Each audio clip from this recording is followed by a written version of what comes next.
In the overall scheme of this unit, we're working really hard to get kids of all levels to look at evidence and develop their own opinions and then back it up with the evidence that they look at. So as a teacher, it sometimes becomes hard to not show your bias in a lesson. So we try to present the information as all facts and let all of our students come up with their own ideas and opinions and back that up with the facts that we give them. This lesson in particular fits really well into this scheme of our overall unit because it breaks stuff down into multi-media presentations and allows the students with very little impact from the teacher to look at something and figure out what they think about it.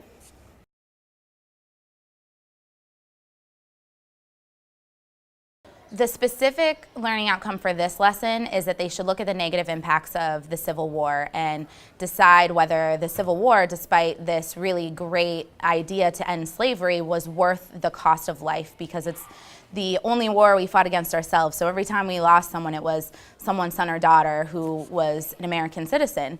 And I don't think that our students have a very good grasp on that, because war doesn't affect their lives in the same way it used to affect America. And so when they can look at the impact and see overall what negative things came from the Civil War, they can then decide if it was worth it. They are eventually going to answer the question, should Lincoln have let the South secede to avoid this war? And they need to see all of the different angles to get that. So we've dove into slavery. We've talked about plantations and how the way slaves were treated, and read a lot of primary and secondary resources from that time period. And now they get to see the other angle of it.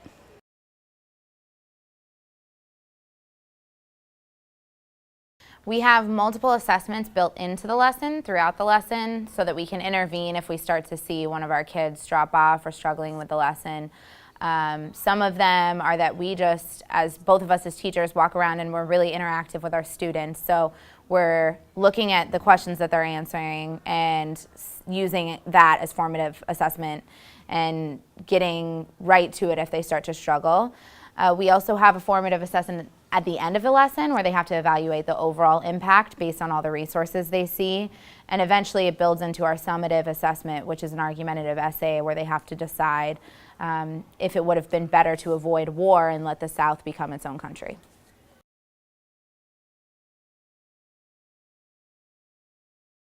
Hopefully I don't have to manage student behavior, because we're at that point in the school year where the kids understand our overarching expectations, which are that everyone is respectful of each other, and we have this really big idea of intellectual safety where everyone should feel safe to participate. And they're super engaged, and we find that we have very little behavioral issues the more engaged our students are. So if we can keep them entertained, they don't have time or motivation to act up or do anything. And we've developed a really great culture in the classroom at this point where they respect each other and they respect us, and they understand that they're here to learn, and there's no shenanigans, hopefully.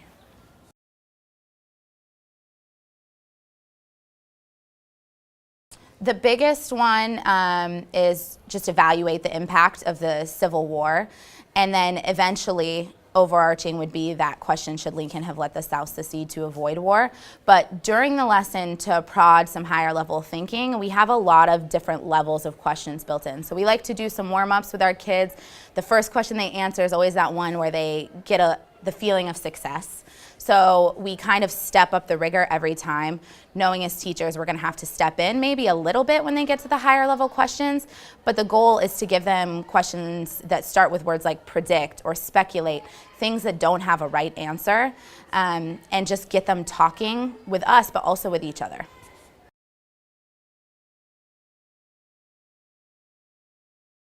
There's a lot of movement. As an inclusion teacher, I'm always looking to switch activities every 5 to 7 minutes. I can only hold my kids' attention for about that long. So this lesson has around 5 to 10 minutes of bell work at the beginning with discussion, which is really engaging. The kids like to hear each other's opinions, and they like to give their own. And then 7-minute stations, which is just enough time for them to access the materials and also engage in discussion with our partners. And then they rotate through those, and then the end of it is only, I believe we have discussion for 5 to 10 minutes as well.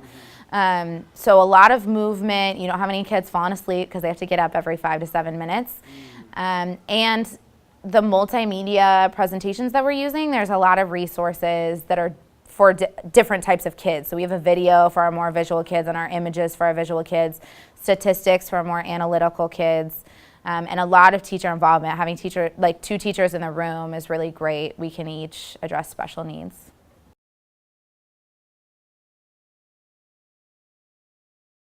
Overall, this lesson really latches onto all of the different learning styles. So this is relevant for all students because it's accessible for all students. Every student is given information that no matter their levels, they can look at it and develop their own opinion.